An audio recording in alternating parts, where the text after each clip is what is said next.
Integrals continued.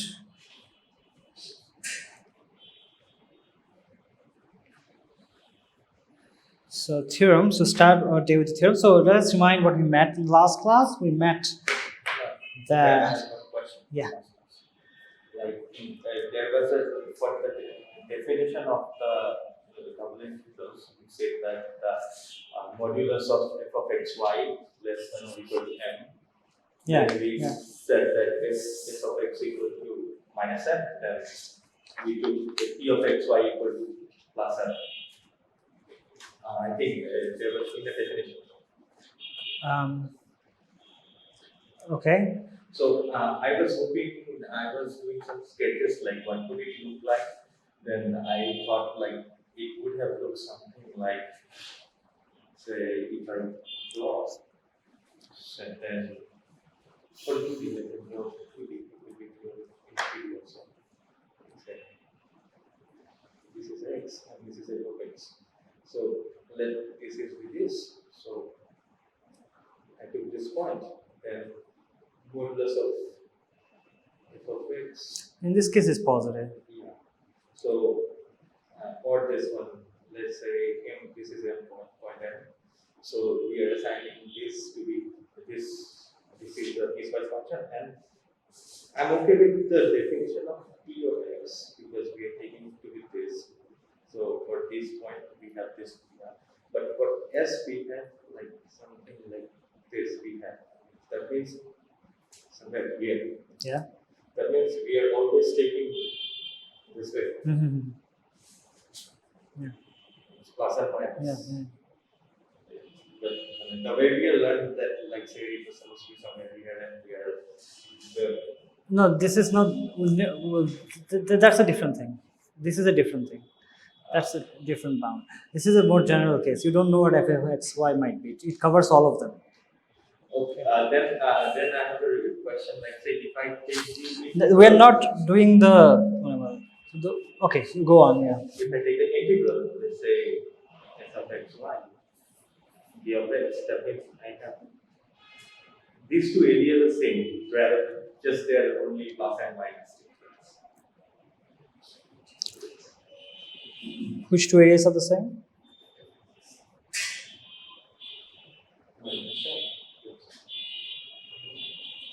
Which two areas are the same? Yeah. Because which two? Which two? I didn't see which two areas. Oh, p of x, y. S of x, y. So if I take dx, they will have the same area because they have the same height, just one plus and minus. Right. Yes. But the sign is different. Signs are different. Yes. So, this is the whole point. But these are constant step functions. Yeah. It is bound put the circuit between them. So we are bounding like this, but I think for base we had a bound like say upper. For what? For one variable, 1D case, we had a bound like say this is a bound, and we take this and this. I'm not sure. I have to check it. Whereas theorem and part. The theorem, I have to look into that. Let me tell you about that. Not sure. Can you refer to the theorem that they proved there? I was thinking of the definitions. Like say. Even the definitions. Yeah. Let us go back. Let us come back to that. Yeah? If we think of the definitions that way, then that's a different. Lot of varieties. Like say the way we are learned, like say we have the small difference between the upper bound and the lower bound, but here we have larger differences between upper bound and lower bound. The upper integral and lower integral, right? Yeah, I think you are well, intuitively what you're saying is right. What we do in the single variable has some connection to that. However, from above and from below. Yeah, go on. Yeah. And another thing was like functional was the thing plus.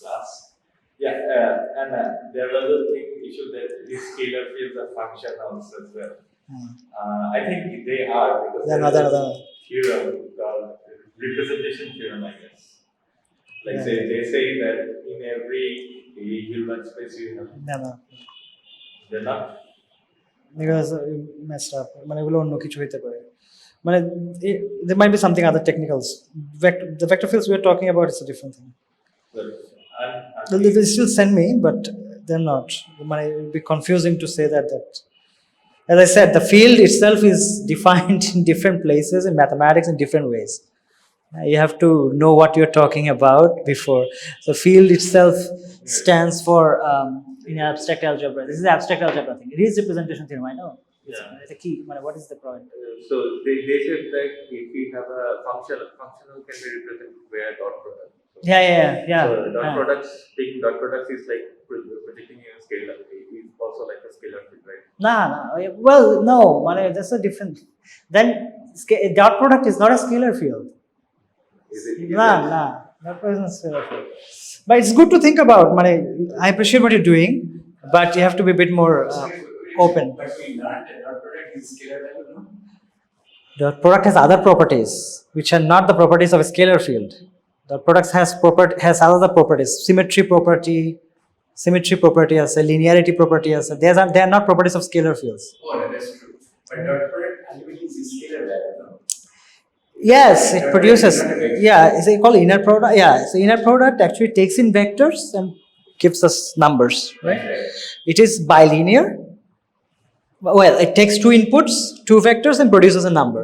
It's bilinear means it's linear in both of the arguments. So if you multiply, say AVW, so let me write it down. So a dot product, if you have AB, say W, then this is a linear. It's actually a bilinear. So We have supposed to have a complement. no, that's a different thing. If you have a complex field as well, it's over the reals. So these are dot product. It's a dot product. It's a bilinear. But the right hand side, the value should be a number. Yeah, it's a number. Of course, V and W is a definition of dot product. So a dot product is something which acts on vectors. Oh, I shouldn't say this. Which acts on some two vectors and maps it to a number. Yeah, right. It isn't a scalar field. Nah. Why is it scalar field? It's taking two things. It's not. It's taking two vectors. A scalar field. If it picks one vector. No, it's still not a scalar field. It has other properties. It's confusing because you can't. So the number is not a Nah, it's not, just because it outputs the numbers, then no. It takes in vectors and outputs numbers. No, it's in vectors. No, it doesn't take one vector. It takes two vectors. Yes. It's a definition. And it's not tweaking. Just because one condition এটা hold করে তাই বলে কি আমি আরেকটাকে এটা বলতে পারবো? No, it has other properties. Dot product has other properties that scalar field does not satisfy. For example, vector field. Vector field is vector field has. So you write vector field, but when you have a linear transformation is also acts like a vector at a point, but it is not. A vector doesn't have to be. Well, in terms of a derivative, I think a vector field is not a linear. It's not. It's an element of a vector space. You can think of a derivative making a translation and make an argument that's a linear transformation later on. But initially you start with vectors as part of a vector space. Okay. So yeah, there are mathematically. So that's a Rees representation theorem. That's what we're talking about. That's not a bad. It's completely different things. It should be discussed in your linear algebra class. How far have you gone in linear algebra class? We started we have created subspaces, and I think the last thing we did was proving direct sum, establishing direct sums. Sorry? Direct sum to vector space. Okay. What did you prove about direct sum? Actually, we defined what is a direct sum, and then we established a minimum condition that vector field for two vector fields to be a direct sum. What are the conditions? Establish minimum condition. Thank you.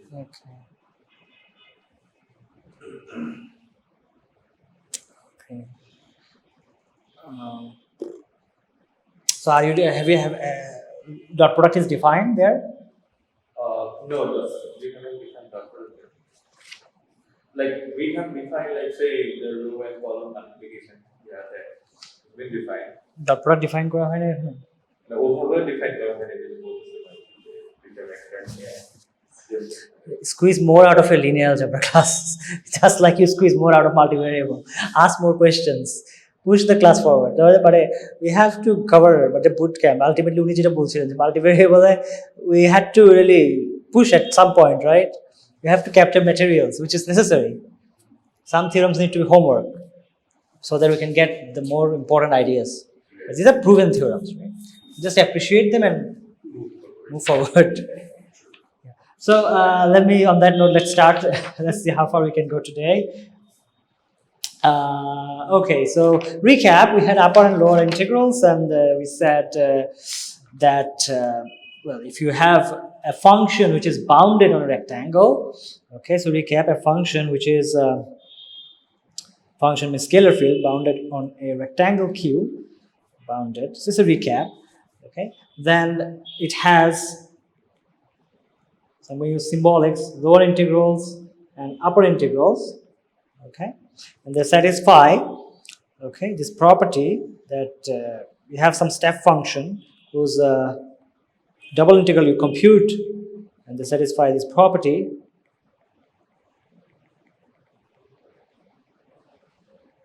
Okay, of course, for all SNT which satisfies this property, okay, then you say that the double integral, because the function f is actually integrable on Q, okay, is integrable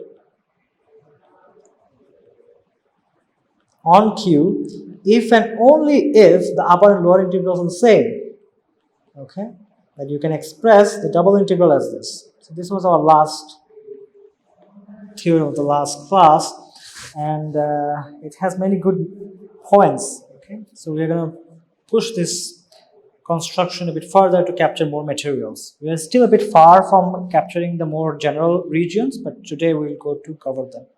So first theorem of the day, let f be defined and bounded on a rectangle Q equal to AB times CD, and assume f is integrable on Q for each fixed y in CD, the closed interval. Assume that the 1D integral, which is this integral, okay, exists, and denote it by a y, obviously, because it's not a function of y, function of x anymore, it's a function of y. For fixed y, we integrate it, so y is thought of as a constant here. And then if the integration of this ay, okay, so it's a function of y now, and we'll be integrating over y from C to D, if this exists, okay, then it is equal to the double integral. So you can think of this theorem is actually a theorem for the iterated evaluation of a double integral in terms of the one-dimensional integrals. Okay, it is equal to the double integral, that is,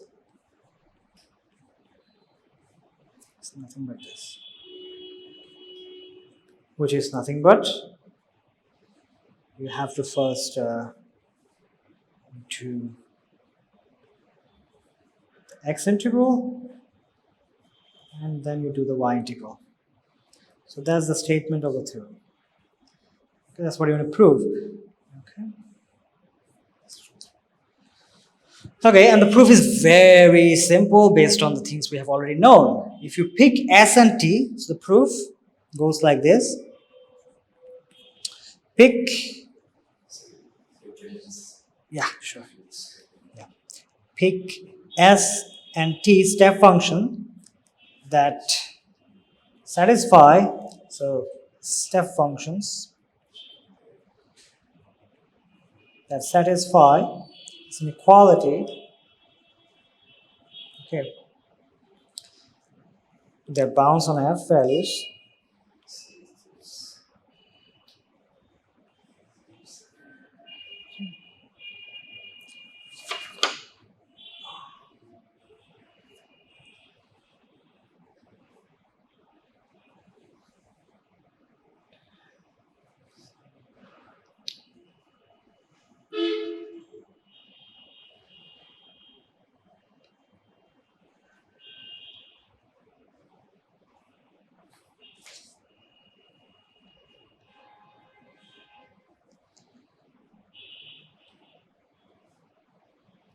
Okay.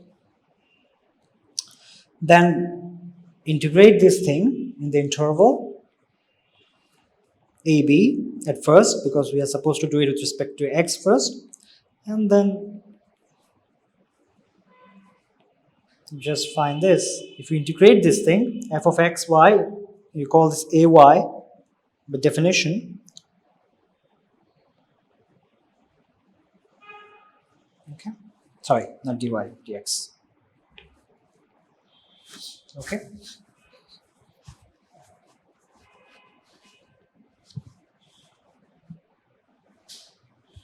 So this important thing is that we demand that these things exist. Then we can do this thing. Actually, these integrals must exist. Both of them must exist. So because this existed, that's why you could do this. Now this exists, that's why we can do the next part, the next bit.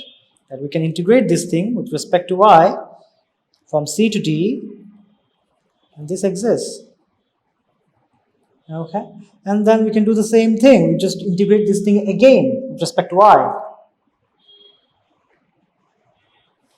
and you have a double integral of a step function bounded by double integrals of step functions. And then you invoke the theorem, previous theorem we have, that if you have if you have bounded by two step functions, then it must be the double integral, okay, because f is integrable on q. So we said f is integrable on q, so it must be the step function. Therefore this nothing but is the step function. It's nothing but is the double integral. Sorry for the lack of words, for jumping at the words. CD? No. C to D. AB, these are,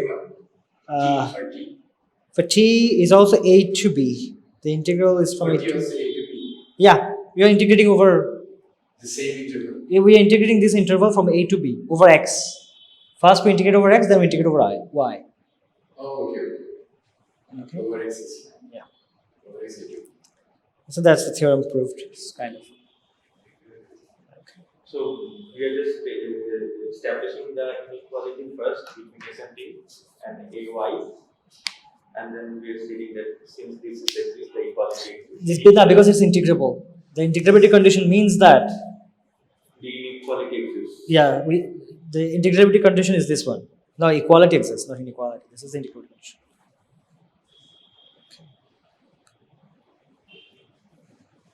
If f is bounded, then the upper and lower integrals exist.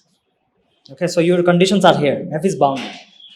When f is bounded, upper and lower integrals exist. If f is integrable, then those integrals must be the same. Upper and lower integrals. They must be the same. So there are two actually definitions. No, there is only one definition. If it's integral and bounded, there are two different. Oh, I see.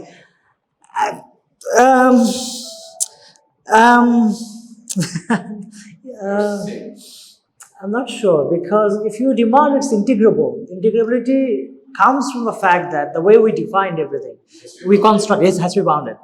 So we need to have existence of upper and lower integrals. They exist if if f is bounded. So if f is integrable, then it has to be bounded. yeah, but so okay. But only bounded does not give us integrability, right? If we say only it is bounded, it doesn't mean it's integrable, because the upper lower integrals must be the same. So in terms they must be the same. So that's why I further assume that f is integrable. In the theorem it says that further assume that f is integrable. So first f is bounded, it's defined. So you have to have f bounded for f to be. If you want to be integrable, if f is integrable, f must be bounded. So at first you must define your f. So when you define your f, of course you have to define it bounded, right? If you are expecting integrability. So this is not redundant. It is alright, right? The way it's stated. So in a rectangular region, you are having a function which is bounded. Then you demand that this is integrable. Then everything is consistent, right? First you have to define the function on the region, right? So think it that's way. Integral means it's bounded. No, you don't have to. You don't say it first. That's what I'm saying. Exactly the point. You don't say it first. You have to first define the function which you are going to integrate. Define on Q. So when you define it as a bounded function. Does it make sense? Then you come to integrability. You don't come to integrability at first hand.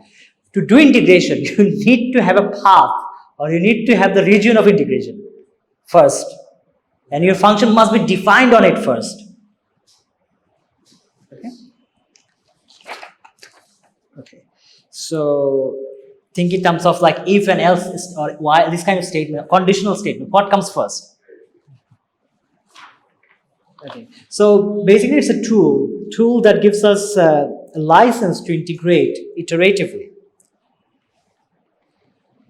It's a tool. So we could do the other way around as well. Okay, this theorem can be it can be done. The argument can be reversed the other way. So you first assume that the y integral exists, then you do the x integral. Okay. Exactly, because the argument really doesn't depend on on the specific order.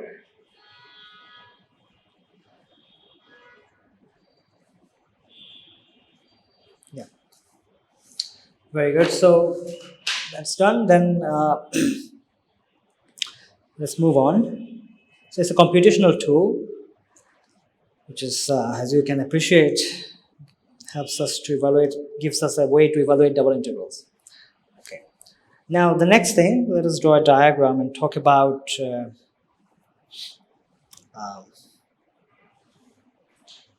horrible thing is that. So pick a region.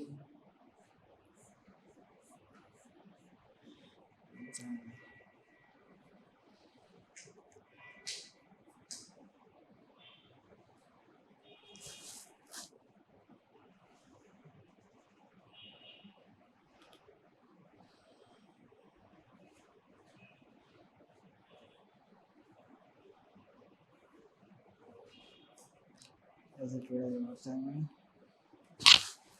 I needed another.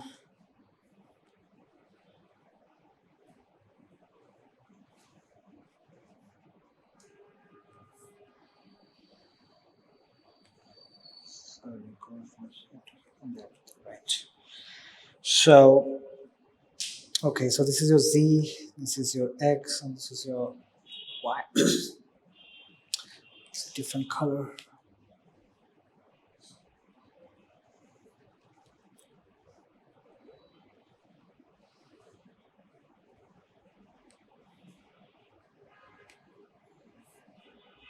Oops.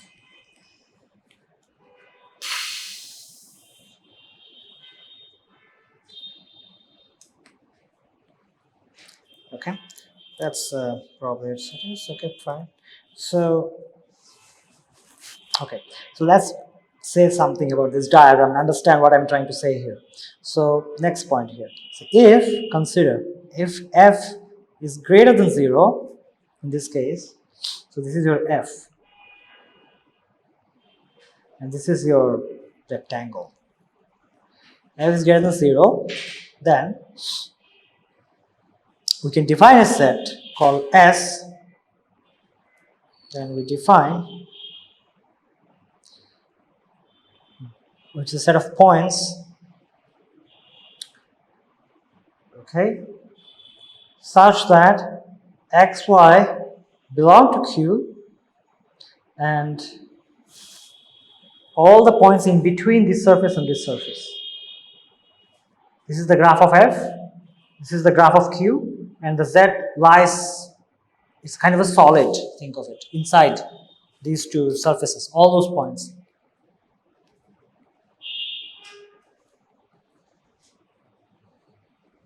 Okay? So this we call the ordinate set of F.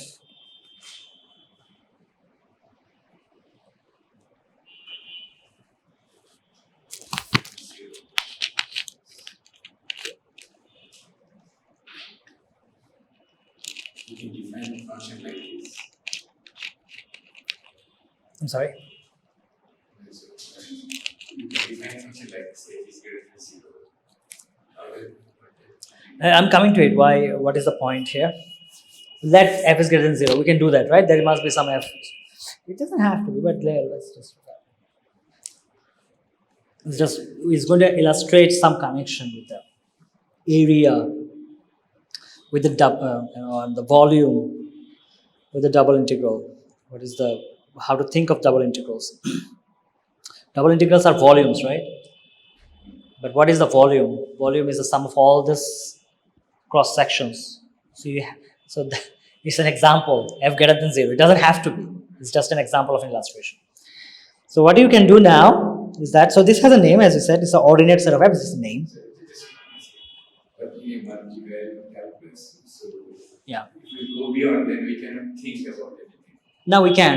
Say like if we go for triple, say like n, Integrals, yeah, we do them. We do them all the time.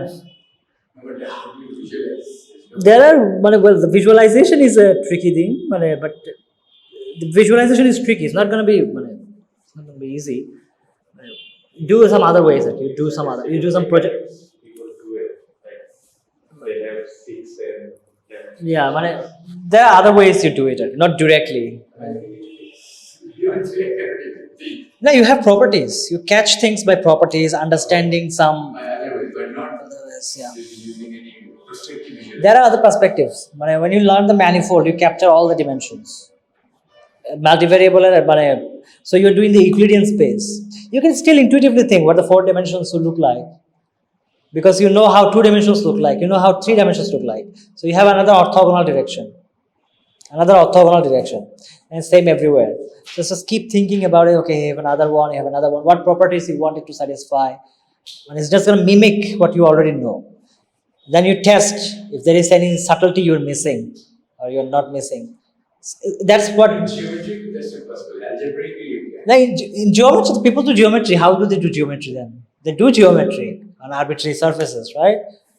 That's the whole subject of geometers. That's what Hasif was saying, that in the abstraction and all that. But you need to have intuition. You have to hone your intuition. That's the mathematician's way of doing things. You have to be a mathematician or I'm just a practitioner. trying to learn. Yeah, there are books like we can recommend some popular books written by mathematicians. That thought process is different. It is refined. That can be said. It's refined. It's not as simple. It's refined. But you have to study and then you'll see them, right? Yeah, we can talk about it a bit later. That's a good question, by the way. These things complement surfaces, study of surfaces, and they complement manifold theory, differential geometry, and many other things. Okay, so there are things called complex manifolds. So how do we do complex things? We don't get to visualize real life world complex. How we do them, right? Yeah, it is just a name. We can do things more than that's the money. Let us talk about it later, because there are other ways to do them. Yeah, other ways to do them. Cardano probably came up with this kind of ideas. You want to factorize something, so he came up with a trick like this. This kind of trick. He did not know what is square root minus 3 is, but this helps him to solve cubic equations very simply, without writing very complicated formulas. This is intelligence. Yeah. Oh, is it? Yeah. Yeah. So yeah. Where it doesn't have posted a video. You can check it. In where it doesn't check. Oh, you posted a video? You made a video. So there is a Veritasium video as well. Veritasium has a whole history of how this was. Veritasium, an element of truth. Just search Veritasium, you'll find many interesting. He's a physicist, theoretical physicist. He has a PhD. How do you Theoretical spell physicist. it? Veritasium. Okay, yes. Thank you. Okay, so coming back now for any y in the interval CD, let's do this.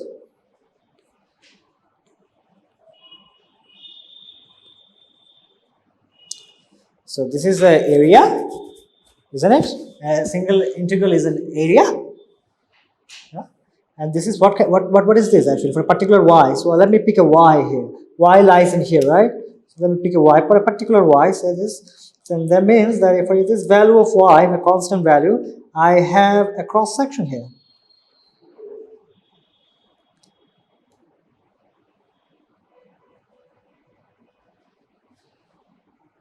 Well, my cross section probably needs to be, it's too far there, so I have to do some tweak so that it looks nice.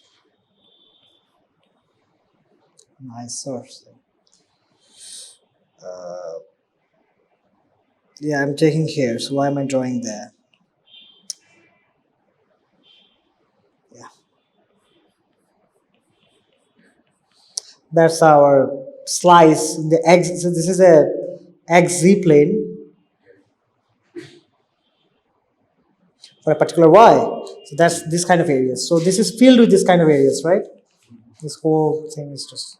So that's the intuition here. That's how you attach this abstract double integral to the what we can see in real world and measure things. Okay, so this is the area of the cross section of this set S cut by a plane that is parallel to Z, to the XZ plane. Okay. Now, since this AY itself is integrable, so first what we did, see, this is what we did in the last theorem, right? We said first x is integrable, right? It's integrable on x. Fxy is integrable in AB. So we got this, that AY itself we demanded is integrable on CD.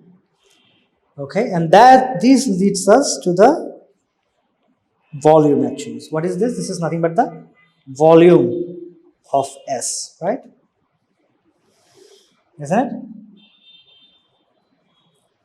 So first, when you're integrating with respect to x for a fixed y, you're finding all these slabs.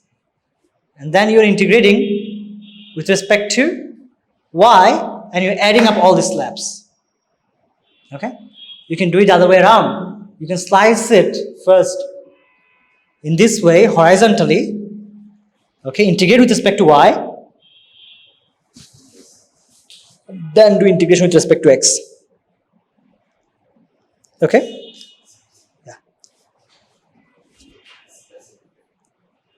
Makes sense? So we can do it the other way around and can be done. So let's look at another example. So an example.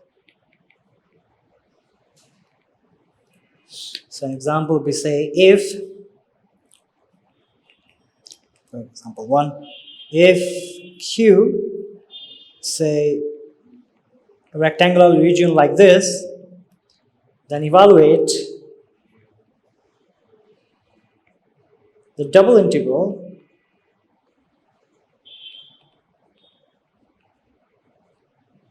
this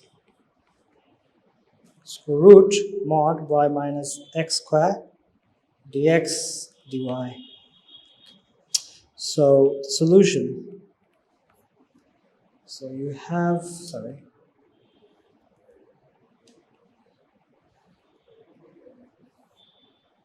Yes, and then One.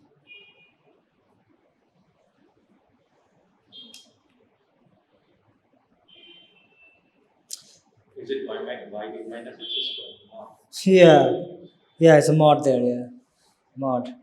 Otherwise, we have a square root. It doesn't make sense. Well, you can argue, but we're not doing any complex. So yeah, it doesn't make sense if we don't expand our horizon to the complex. Fine.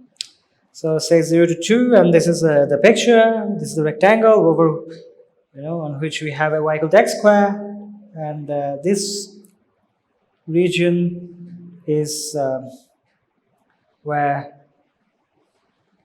y is less than x square, and so this is purple region is where y is greater than x squared. So we can find two regions here. Okay. So how do we do it? So first we integrate. Okay. So what should we do? First we integrate with respect to what? So we can do it with respect to x first, and then with respect to y. But looking at this problem, with respect to x seems a bit messed up, because you have x squared in that. Okay. However, with respect to y, it might be much simpler, because the measure will not change much. If you define y minus x squared to be some variable, then because x squared is constant, you don't change much, right? With respect to y variable, right? Yeah. So it has this flavor of partial derivative, right? So when you divide derivative, with just take a derivative with respect to one variable, you kept the other variable constant. Here, integration, this kind of integrations, iterated integrations, when you integrate over x, for a particular y, you do it. I think we had iterated limits now, then we have iterated faster. Yeah. But well, so yeah, that was a double. Yeah. This kind of complements that as well, right? We had the double. We have an integral of a double variable, two variables. Then we can do it iteratively, right? Yeah. So yeah, kind of similar flavor in here. Then for that we needed then the continuity to exist, like say for Exactly. For iterative differentiability, like say the single derivative and the first derivatives exist. Then we said that they exist. Yeah. So here we just need continuity. That's it. Because let's hold y constant, then integrate with respect. But here we need boundedness as well. Yeah. Like say we have a volcano-like function. Let's say it goes to infinity, x equal to 0, and y equal to 0. But we take a slice and x equal to y, then the function is integrable along that line. Right.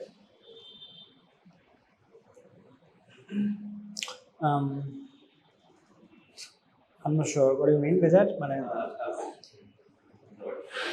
Like say we have something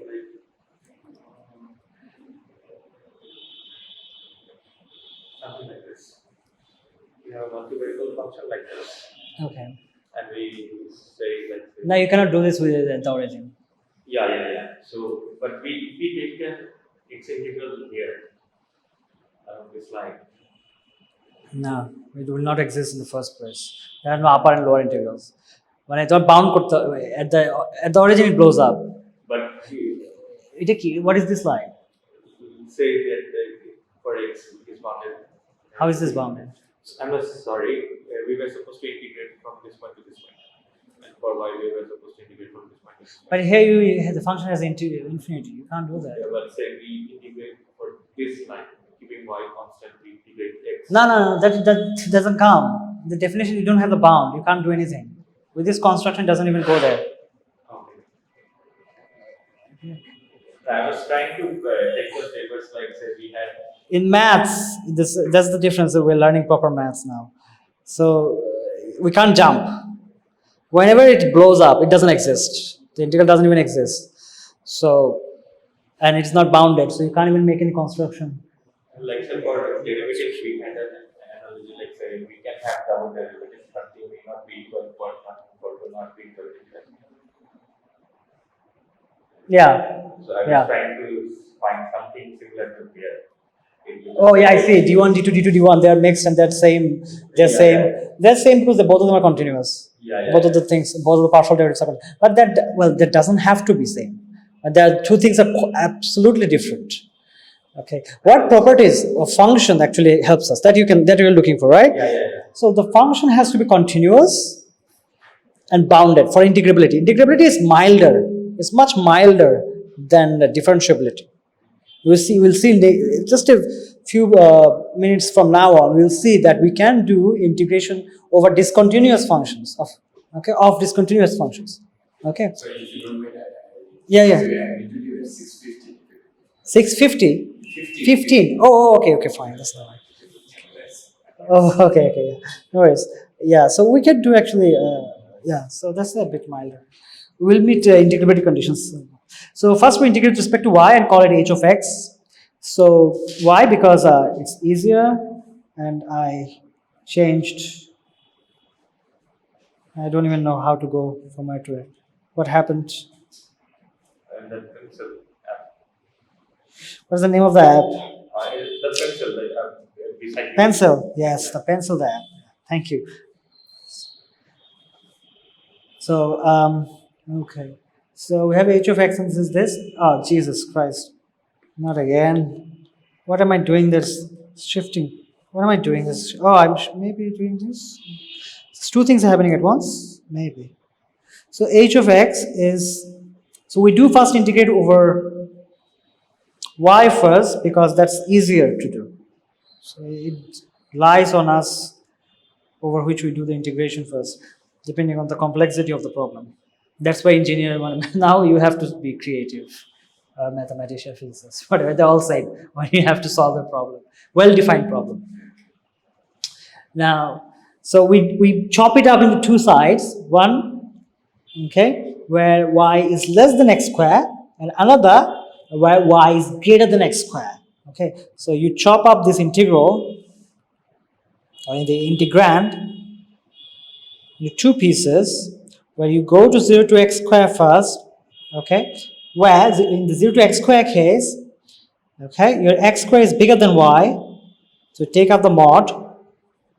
Actually, I want to do not, I'm sorry, the definition should be dy with respect to, right? Because I want to do only dy integration. I'm sorry, I wrote down the full thing there.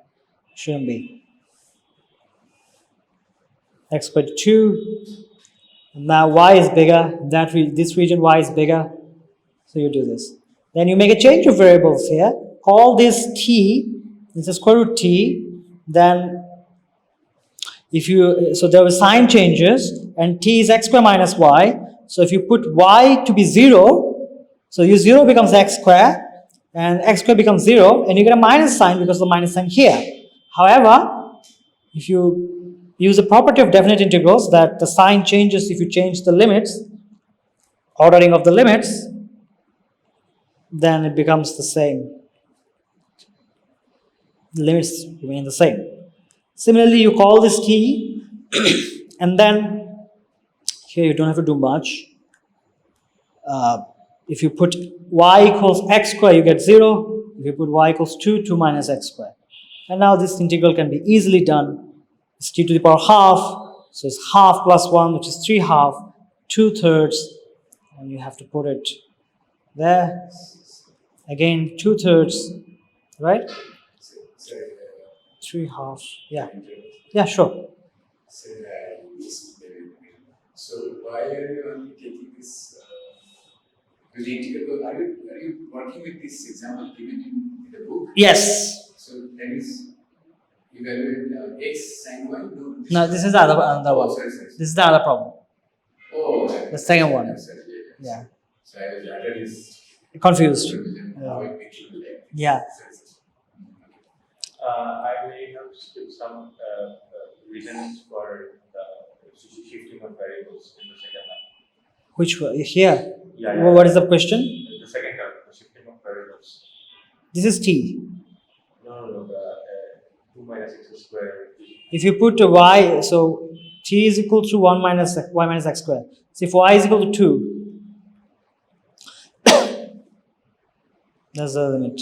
If y is equal to x squared, you get 0. So we are just Yeah, nothing else. No change of variables. Shifting, yeah, okay. So just change of variables. So you have x cubed here plus 2/3. You have what? So you have some more complicated here. You have 2 minus x squared to the power 3/2. Right. And then the next thing you know, you can now go ahead and integrate with respect to x. And that's a very simple thing to do, right? So the whole thing can be done by applying our theorem, which is theorem 1 that we met. You just can easily do this thing.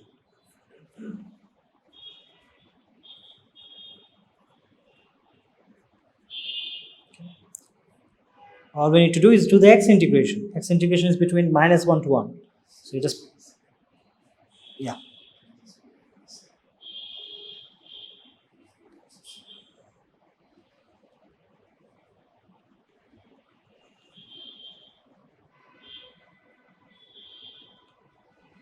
Okay.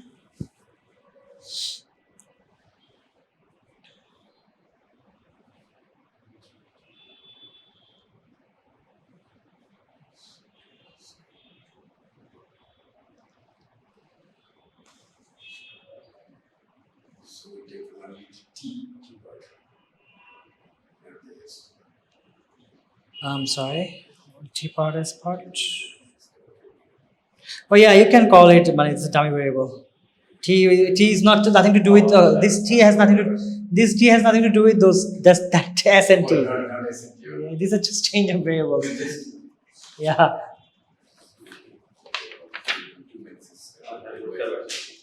And just say change of variable. Yeah. So yeah, now this can be done and you have an answer.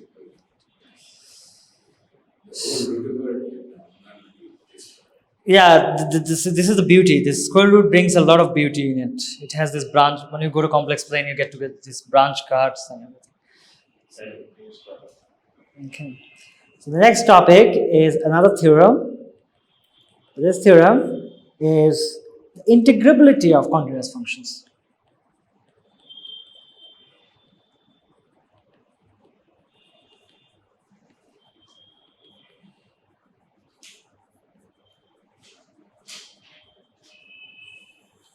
Okay. So if a function f is continuous on a rectangle, say Q, okay, then f is integrable on Q, okay. That's the statement of a theorem. If a function f is continuous on the rectangle, then f is integrable on Q. Moreover, okay, we can evaluate this iteratively. Now, look, we are not demanding it's bounded, but it will turn out that it will be bound anyways. Let's see. Because rectangle is a closed region, right? So there's a theorem. If a function is continuous in closed region, it's bounded.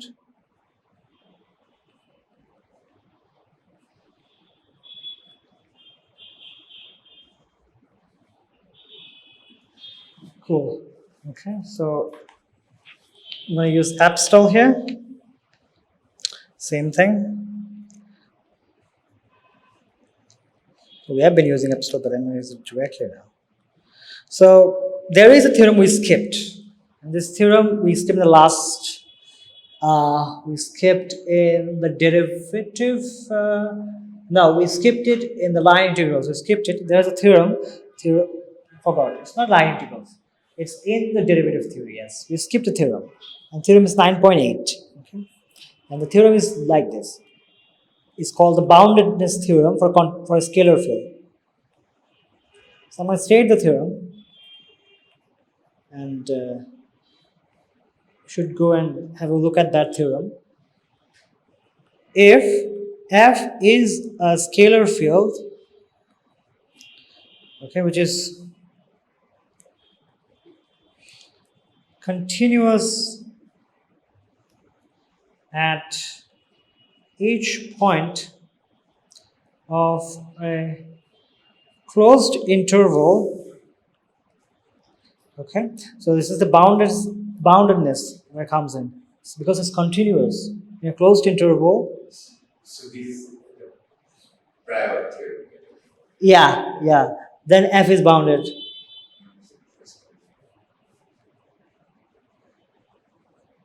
on AB.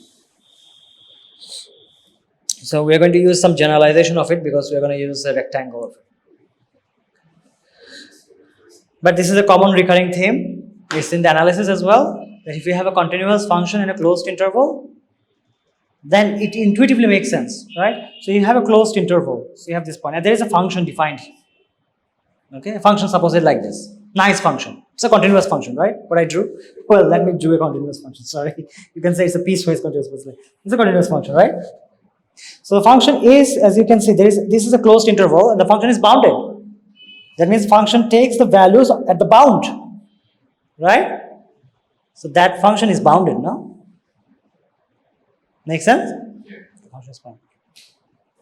Continuous at this point, but close interval. Yeah, you have a closed interval. You can have other things like this, right? Okay, it still is bounded. It could be volatility increasing or decreasing. Yeah, monotonically is an increasing one in that domain. Yeah. Whereas in this case, it's not monotonically increase or decrease, neither of them. It's bounded. So it's continuous and bounded. So if it's continuous, it's bounded. That's the idea. And then what we do is that if it is bounded, so we use it.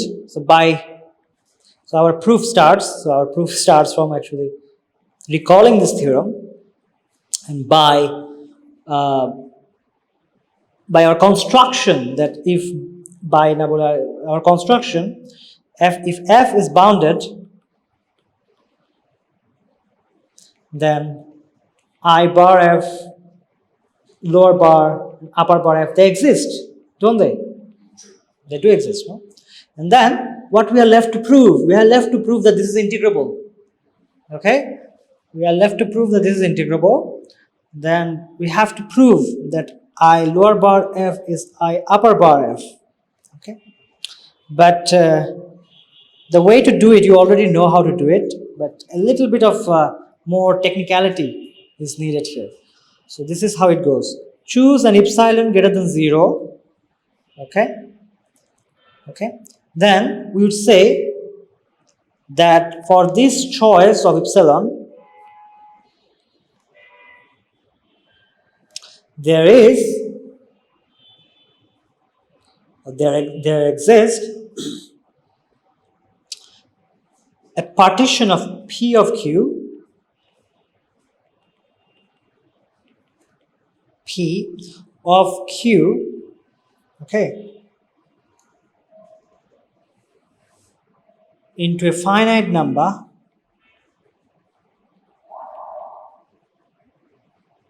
say N or R, whatever, of subrectangles.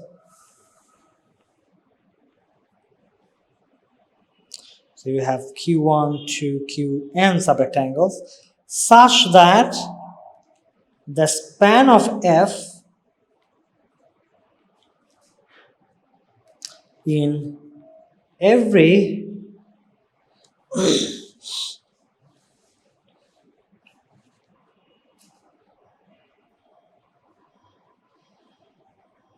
subrectangle is less than epsilon. So we don't write it this way, like the whole thing. Shorthand. So this goes by the new name of a small span theorem. This is what makes the Riemann integral possible. Okay, Riemann integrability possible in this case, integrability conditions, integrability or integral possible. So what does it mean by span of F? Okay.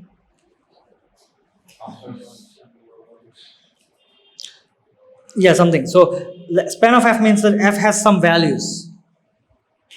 So the values of f are the range of f, right? Okay. And the range of f that we're talking about, that the range of f in every of those subrectangles, okay, is less than a number epsilon. Okay. Those rectangles, you can calculate f in those rectangles, subrectangles, and the value of f on those subrectangles is always going to be less than epsilon. Okay, so you can make this rectangle small enough such that whatever epsilon you choose, you can always find it smaller. Make sense? So therefore, okay, we can bound our f, right? So we can write, denote mkf and m small kf as the absolute. We need the absolute maximum minima here right now. Why? Because I'm going to bound it. Maximum, if it's a relative, then it is not going to be bound, right? But That could we be are some other taking ways. some regions, right? Yes, Or, in that region. Yes. bounded regions, right? In that region is absolute. Exactly. Minimum values of f in qk. Makes sense now? In that region, in that rectangle. Then we have, of course, maximum minus the minimum must be less than epsilon, right? No.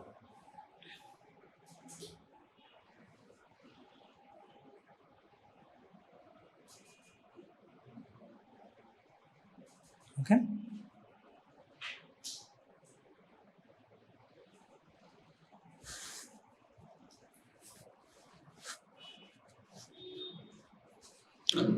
Then what you do is give, so this k is for any k. Now you just say, okay, let your s to be this mk of f. So one here is cap, right? So capital M is supremum. Is a maximum, yes. For a finite set of values, supremum and maximum is the same. Second K is the infimum. Small f. No. Yes, in this case, true. In this case, true. If you have finite set of values, that's true. In this case, if you have infinite set of values, in this case, I think it's true because f is bounded in this. If you think of them as bounded in the rectangle, then it must take the values, right? Yeah. So these are closed intervals, so yeah. So this is the interior, okay? This is true for interior, int s, or int q, I'm sorry. We didn't say s, did we say q? So int of qk, okay? However, you could be the boundary, you could be lying at the boundary, right? So for boundary, you have to choose different things, okay? You could be, so at the boundary,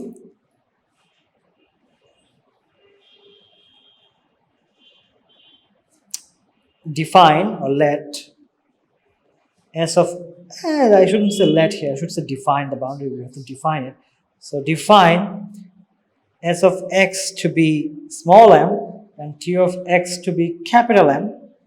Okay, they're obviously absolute maximum and minimum values of f, okay, on Q. Then, okay, so this is the absolute minima, minimum, I should say, because there's only one absolute minimum. There's absolute maximum, okay, on Q. Then we have the f is bounded from s to t, and for all x in Q, the double integral of s, okay, I can write down.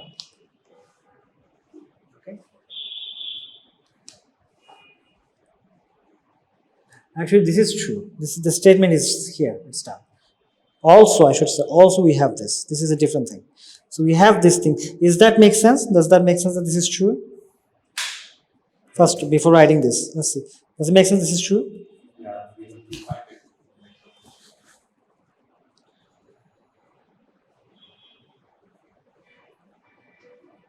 Makes sense because we are bounding it between maximum minimum. Yeah. That's why, right? Then we can compute S. Move on. You can compute just S, and how do you compute S? Okay, you compute it by We completed it by just taking the lengths. minimum values, all the minimum values, right? All the minimum values, and this is the area of the rectangle, QK. Okay, and you can compute similarly T in a similar fashion, integral of T, similar fashion. Is it n? K to n? K to n because we had n rectangles. Oh, K goes from 1 to n. okay. We had the partition of.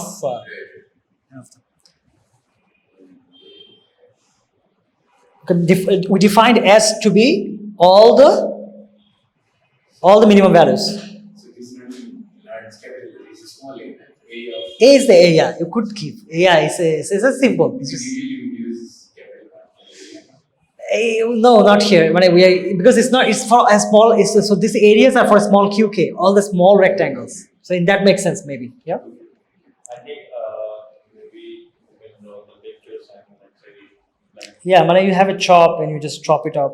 so one day case we had like say the lower areas and the upper bound areas. Like it is the similar representation. Yeah. Ultimately, we will do the same. Yeah. We have one definition for integrability, right? Yeah. But yeah. So we are finding the condition that actually leads us to the definition of integrable. I thought this was the primary condition, but actually it's different from like one. This is the primary condition. Continuity gives you this. No. I thought No, this is now we are going to the.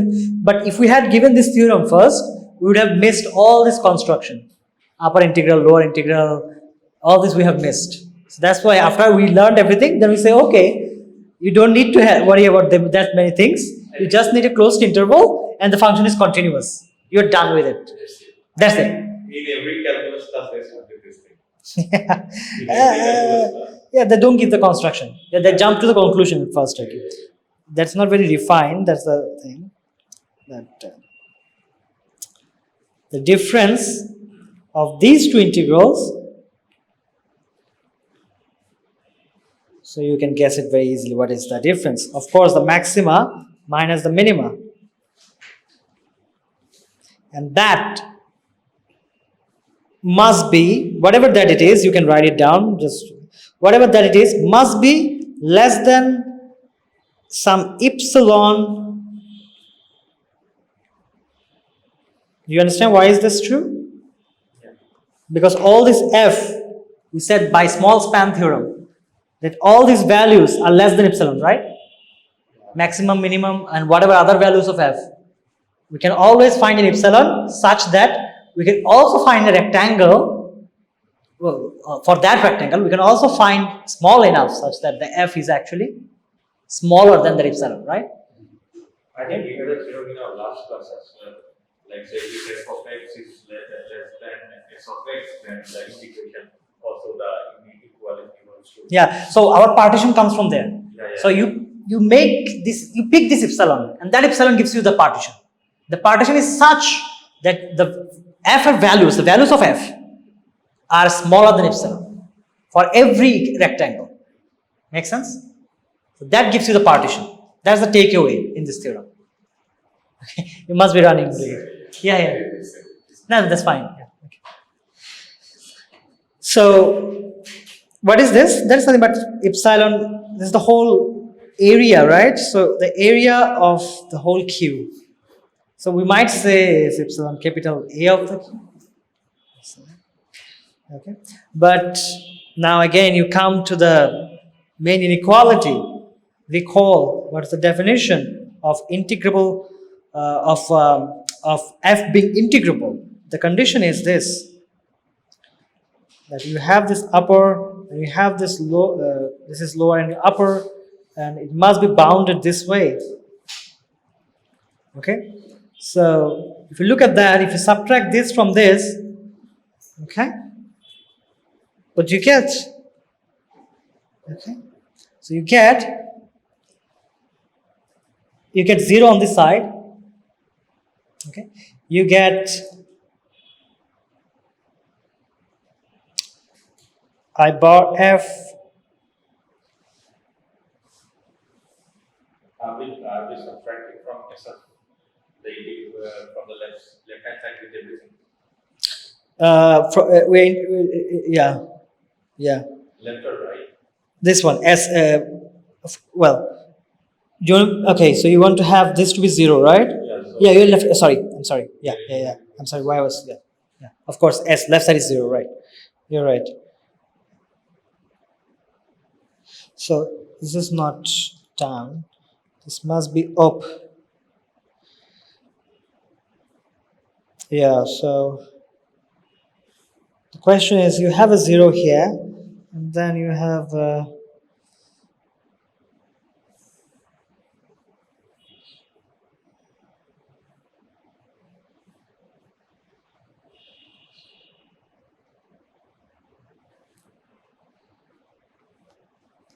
Yeah, it's upper and lower, it's less than that. So the question is, you have this. Okay.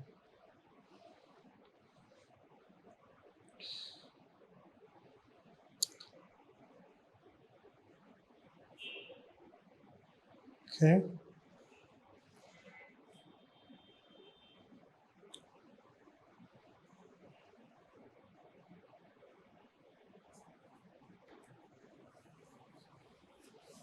Does it make sense?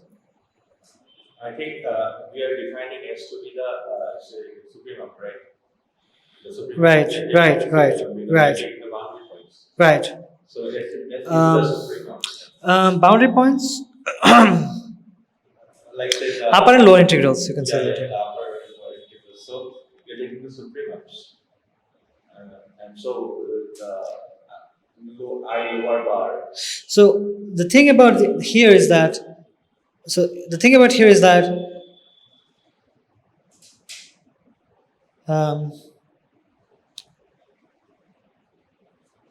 Yeah. So the way defined it, do you see the construction here? So the way defined it here is that we said S to be the absolute minimum and absolute maximum for every rectangle, right? Yeah. So for every interior rectangles, we have this bound. But if S and T are defined at the boundary to be absolute maximum, absolute minimum, S is absolute minimum and T is absolute maximum, then this inequality holds for all X in Q, including interior and the boundary. That's why we had to separate the two things, right? Yeah. Makes sense, right? Yeah. So now you have this point that S is truly the lower integral and T is truly the upper integral, right? Yeah. Okay, the respective ways you can do that, right? Well, you know the absolute value, so you know that, right? So that those values can be an interior variable known. So, right. So we have that, and this is true because if this is true, right? We had this condition. We have proved it before. Yeah. We got from that side. And we stated that these two must be equal.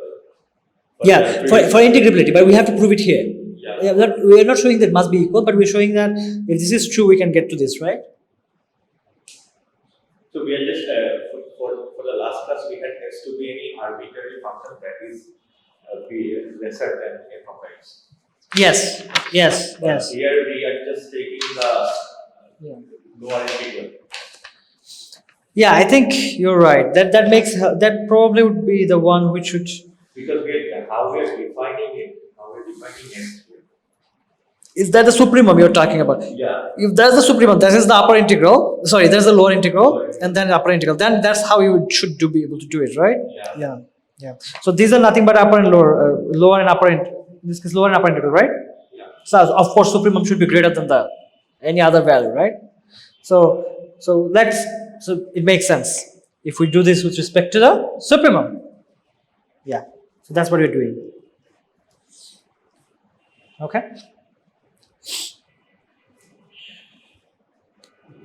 So this inequality also holds for supremum. So if we focus on them and subtract it when it's a supremum, because it's less equal, no? then we get to this inequality. Yeah. Okay, and then this is nothing but we know what it is. This is nothing but epsilon area of that rectangle, right? Yes. Okay, and now all we need to do is let epsilon tends to 0. Okay, because we have epsilon here. So if we let epsilon tends to 0, then this whole thing also goes to 0, right? That is, we have been able to establish that this minus this is equal to this, which is nothing but this. That means we have integrability, right? So from f being continuous, we have been able to show efficient.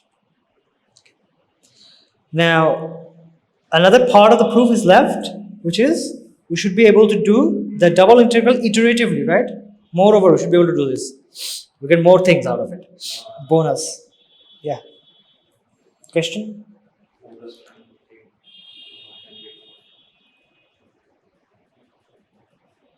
Yeah. Which one? Well, how you want to prove the next one? Yeah. Any ideas? So let's think about it.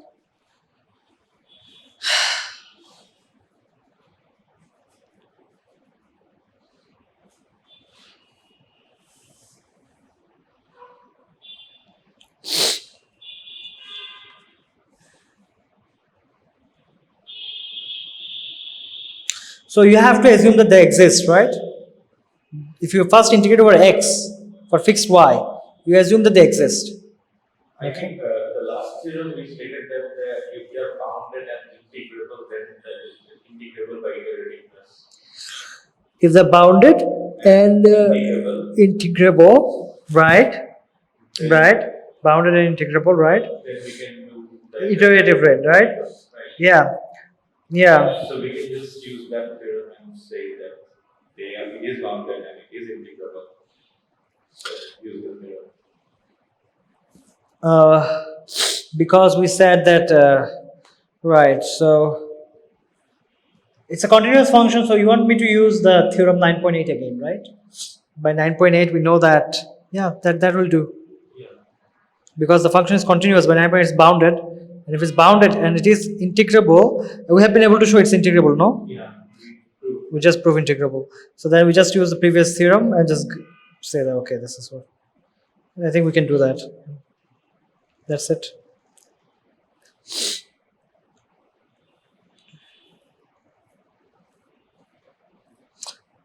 So that by 11.5 by theorem Theorem 2. 11 this is apostole, in our case theorem 2, right? Yeah. So this is from apostole. We are done. We can write this. But apostole has a different proof, but you can also look into that. That just uses the same things, bounding it and showing that so you can use the epsilon construction here to prove that as well. So epsilon, what apostole did, he use the epsilon construction to prove it. Okay, the book.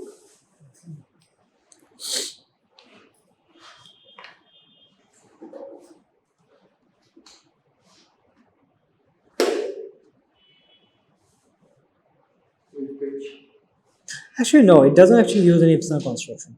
It actually uses the same thing. It is the exists and is continuous, then it's 364. It's the same thing. It actually uses theorem 11.5 again. So I don't think we need to do that. 11.5. Yeah. He wrote it here, but yeah. So we are saying that we don't have to even go through those arguments, right? Yeah. But what he did, look at that, which he assumed that they exist. Okay, so you had to assume and then basically saying that you can bound that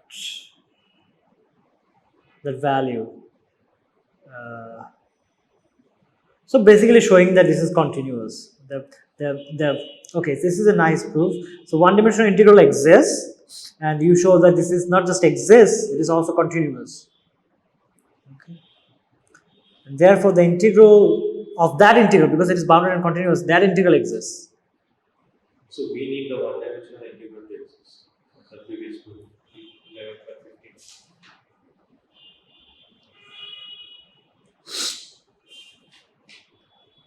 Yeah, exactly. But we cannot do exactly that theorem. We cannot just go ahead and use it, right? We need the one. We need to assume it. We need to just, yeah. So the conditions are that we have a bounded yeah, you're right. It's just not bounded and they're integrable. We need to assume the one-dimensional integrals exist, both of them. Here we don't know if they exist or not. So we have to prove them. So I think you have, this is easy to show, right? So yeah.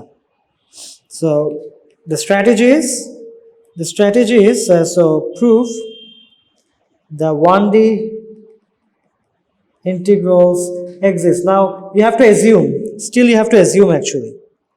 Assume that suppose this exists. Then you say, okay, so this is AY, you denote it by AY. Then you show that AY is continuous, right?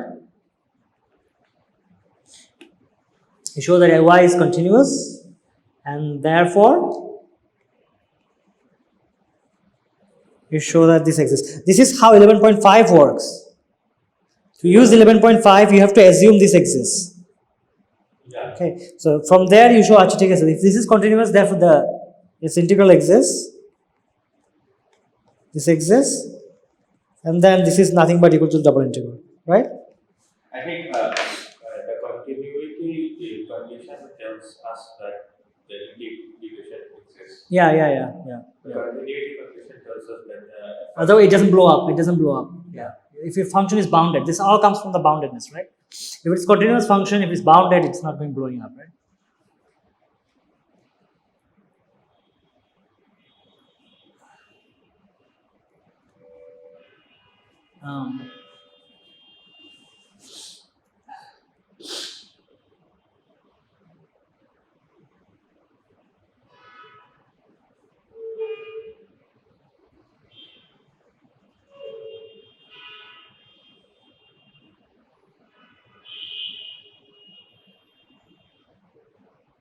Actually, a bounded function. Can we have this as a bounded function? Is this a bounded function? What is the definition of a bounded function? Bounded function is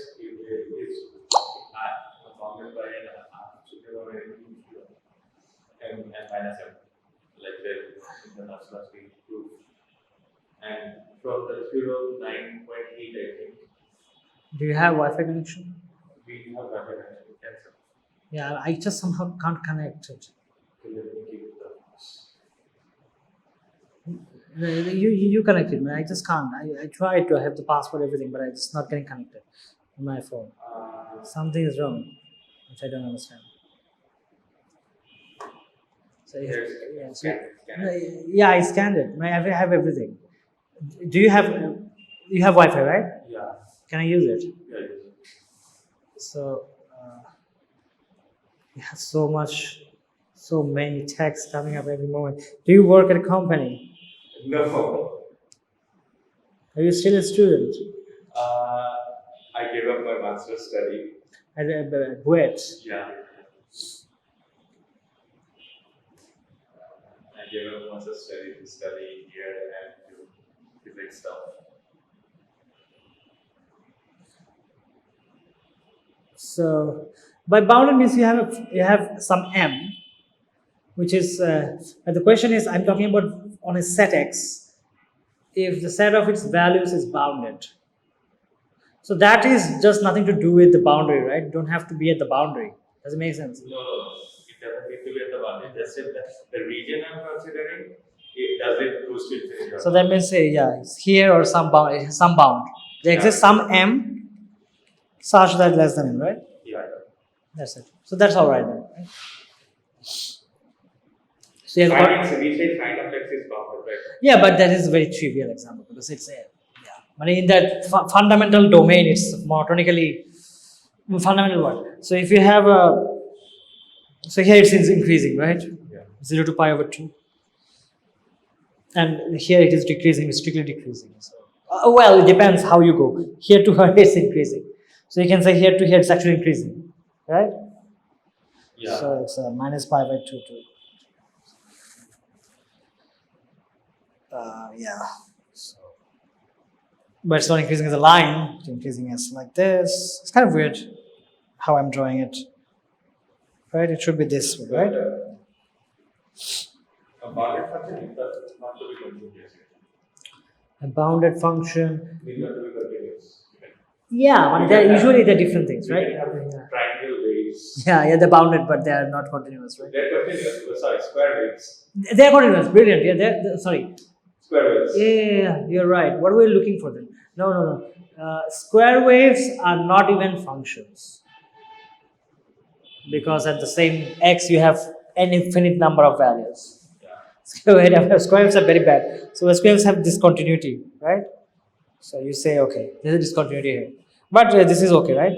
But these are discontinuous functions. These are different. But this is yeah, you're right. This is a continuous function, but this is not differentiable everywhere. It has. So this is the example of a piecewise smooth function. Right? Yeah. I had a very horrible experience in electrical labs. So Yeah, the Fourier transform of these things are very famous, right? So I don't want to go further today. What do you say?